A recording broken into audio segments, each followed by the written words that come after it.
चलिए बात करते हैं अगली बड़ी खबर की। जी आपको बता दें कि कोरोना वायरस की कम होती रफ्तार के बीच देश के यानी कि भारत के कई हिस्सों में राहत मिलनी शुरू हो गई है। दिल्ली, उत्तर प्रदेश, महाराष्ट्र, राजस्थान समेत भारत के कई राज्य ऐसे हैं जहां पर कुछ हद तक छूट दे दी गई है। लॉकडाउन खुल चुका है और आज से ये अनलॉक की प्रक्रिया शुरू हो चुकी है। यूं तो पूरे देश में कोरोना वायरस में अभी भी एक्टिव केस हैं, मरीज हैं और 1 लाख से अधिक केस रिपोर्ट किए गए हैं। लेकिन भारत में जहां जहां पर इस कोरोना वायरस का संक्रमण कम होने लगा है वहां पर कर्फ्यू खोल दिए गए हैं, यानी कि लॉकडाउन खोल दिया गया है।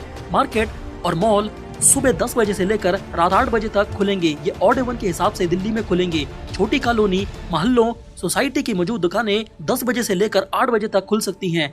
वहीं शराब की दुकानें भी दिल्ली में ऑड इवन के हिसाब से खुल सकेंगी, जिससे व्यापारी दिल्ली के बुरी तरह से सरकार पर नाराज हैं, क्योंकि वह इस लॉकडाउन में खाली हो चुके हैं और ऊपर से ये ऑड इवन।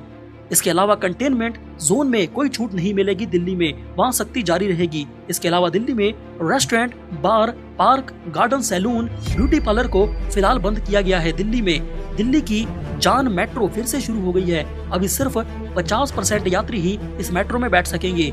2 मेट्रो के बीच कुछ अंतर होगा और कोरोना वायरस की गाइडलाइन का पालन करना जरूरी है। योगी आदित्यनाथ जी के लिए अच्छी खबर तो यह है कि उत्तर प्रदेश में कोरोना वायरस के नए मामलों के आने की संख्या कम हुई है, क्योंकि योगी सरकार ने बेहतरीन काम किया है अपने उत्तर प्रदेश में। एक्टिव केस भी कम होने लगे हैं योगी जी के उत्तर प्रदेश में। ऐसे में सरकार द्वारा अनलॉक की नीति बनाई गई है। जिन जिलों में 600 से कम एक्टिव केस हैं कोरोना वायरस के, वहाँ पर कुछ पाबंदियां हटेंगी। चलिए बात करते हैं अगली बड़ी खबर की। जी आपको बता दें कि बॉलीवुड के सुपरस्टार सुशांत सिंह राजपूत की पहली बरसी से पहले मीडिया रिपोर्ट के हवाले से एक चौंका देने वाली खबर सामने आई है, जो कि सुशांत सिंह राजपूत के फैंस के लिए बेहद अहम है। जी आपको बता दें कि बताया तो ये भी जा रहा है कि सारा अली खान के साथ ड्रग्स लेने की बात रिया चक्रवर्ती ने कबूल ली है। जी आपको बता दें उन्होंने ये भी बताया कि सारा अली खान ने ही केदारनाथ के दौरान सुशांत सिंह राजपूत को भी marijuana यानी कि ड्रग्स की लत लगा दी थी। रिपोर्ट की माने तो नारकोटिक्स कंट्रोल ब्यूरो ने रिया चक्रवर्ती का ये बयान चार्जशीट में भी शामिल कर लिया है।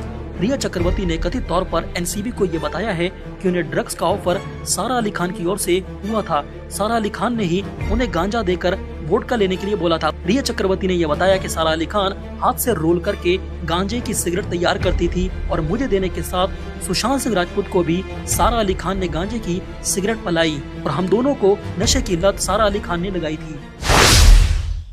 इस समय की सबसे बड़ी खबर जी आपको बता दें कि ममता बनर्जी के पश्चिम बंगाल में चुनाव जीतने के बाद आज फिर से 24 परगना से लगातार ऐसी तस्वीरें सामने आ रही हैं हिंसा की, जिससे ये अंदाजा लगाया जा सकता है साफ साफ कि ममता बनर्जी के बंगाल में चुनाव जीतने के बाद वहां पर मोदी सरकार की क्या हालत है बीजेपी वालों की, और बीजेपी वालों को बंगाल में वोट डालने वाले हिंदुओं की क्या हालत है। वहां पर सभी हिंदू और बीजेपी के कार्यकर्ता जान बचाकर भाग रहे हैं ममता बनर्जी के वहां पर शासन में।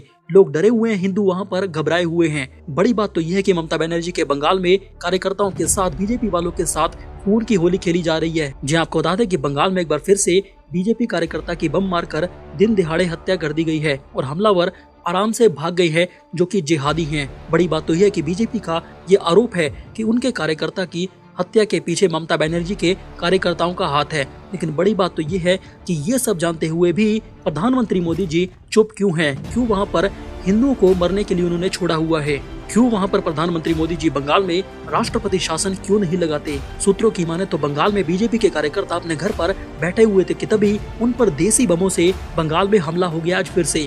वहीं भाजपा के सांसद अर्जुन सिंह ने बंगाल में ये बोला है कि बंगाल में पुलिस असहाय है, मैं कुछ नहीं कर सकती, ममता बनर्जी के दबाव में है। सूत्रों की माने तो पिछले कल जगदल बाजार में बंगाल में 7 दुकानों को, हिंदू दुकानों को लूट लिया गया और हिंदू व्यापारियों ने रास्ता अवरुद्ध किया था।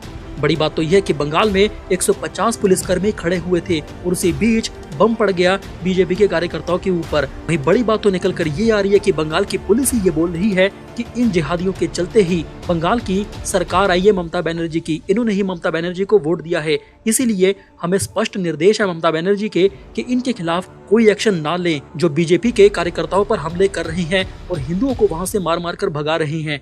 वहीं बड़ी बात तो यह है कि बंगाल में बीजेपी के सांसद अर्जुन सिंह भी पहुंचे हैं। उन्होंने तो यहाँ तक बोल दिया कि जो हालात इस समय ममता बनर्जी के बंगाल में जीतने के बाद हैं, उससे तो ऐसा लगता है कि या तो हम बंगाल में मारे जाएंगे या तो हमें भी लाखों हिंदुओं की तरह बंगाल छोड़कर भागना पड़ेगा। जो ममता बनर्जी के चुनाव जीतने के बाद लाखों लोग वहां से हिंदू भगाए गए हैं मार मार के। बड़ी बात तो यह है कि बंगाल के 24 परगना में बीजेपी कार्यकर्ता की हत्या के बाद प्रदर्शन भी हुए हैं। कुछ जगह पर बीजेपी समर्थकों की भी यानी कि उन हिंदू वोटरों की भी दुकानें लूट ली है। बीजेपी के मुताबिक पुलिस के सामने बमबाजी हो रही है, लेकिन पुलिस एक्शन नहीं ले सकती है क्योंकि दीदी का ममता बनर्जी का आदेश है। इससे पहले शनिवार को कोलकाता में भी बीजेपी के दफ्तर के पास 51 देसी बम मिले थे। लेकिन सबसे बड़ी चिंता की बात तो ये है कि ये सब आंखों में देखते हुए मोदी सरकार चुप बैठी क्यों हुई है। वहाँ पर बंगाल में राष्ट्रपति शासन क्यों नहीं लगाती? अगर आपको भी लगता है कि बंगाल में राष्ट्रपति शासन तुरंत लगा देना चाहिए तो हमें अपनी राय जरूर दें। वहीं दूसरी ओर बड़ी बात तो यह है कि बीजेपी के मुताबिक पूरे बंगाल में उनके कार्यकर्ताओं पर चुन चुनकर हमले हो रही हैं। बंगाल के मिदनापुर में तो बीजेपी से जुड़े लोगों के बहिष्कार के लिए भी वहां पर बोल दिया गया है। मिदनापुर में ऐसे पर्चे बांटे गए हैं जिहादियों द्वारा जिसमें बीजेपी से जुड़े लोगों को कोई भी सामान नहीं बेचने के लिए बोला गया है ममता बनर्जी के बंगाल में। हालांकि ममता बनर्जी की पार्टी ने यह बोला है कि पर्चे बंटवाने के पीछे उनके कार्यकर्ता नहीं है। इससे पहले ममता बनर्जी की दीदी की जीत होते ही बंगाल में बीजेपी के खिलाफ हिंसा शुरू हो गई थी और लाखों हिंदू मार मार के वहां से बंगाल से भगा दिए गए हैं। लेकिन फिर भी मोदी सरकार खामोश बैठी है और बंगाल में राष्ट्रपति शासन नहीं लगा रही है। बड़ी बात तो यह है कि बंगाल में कानून व्यवस्था की ये हाल देखकर वहां के बंगाल के राज्यपाल जगदीप धनखड़ ने भी मुख्य सचिव को आज बुला लिया है और वहां पर बंगाल में ममता बनर्जी के चुनाव जीतने के बाद से जारी अब तक हिंसा को रोकने के लिए हिंदुओं के खिलाफ उठाए गए कदमों का ब्यौरा मांगा है।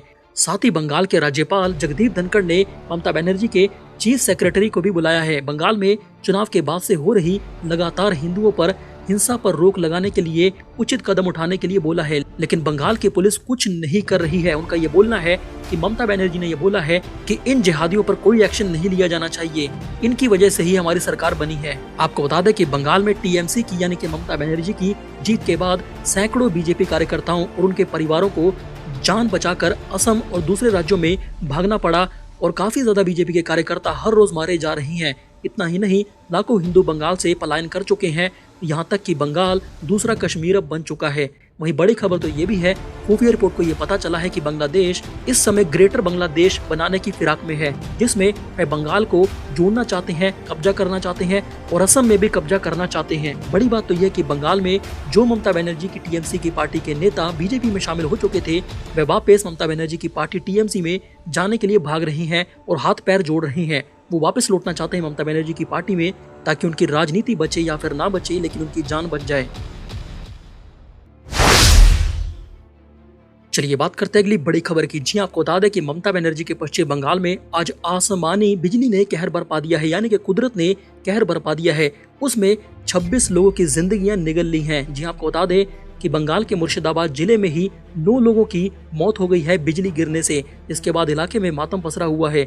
इसी बीच प्रधानमंत्री मोदी जी ने पीड़ित परिवारों को राहत देने के तौर पर मुआवजे का ऐलान कर दिया है। उन्होंने बंगाल में बिजली से मरने वाले लोगों को 2-2 लाख रुपए दे दिए हैं और घायलों को 50,000 रुपए देने की घोषणा की है। साथ ही गहरी संवेदना व्यक्त की है कि बंगाल में ऐसे कैसे आसमानी बिजली गिर गई।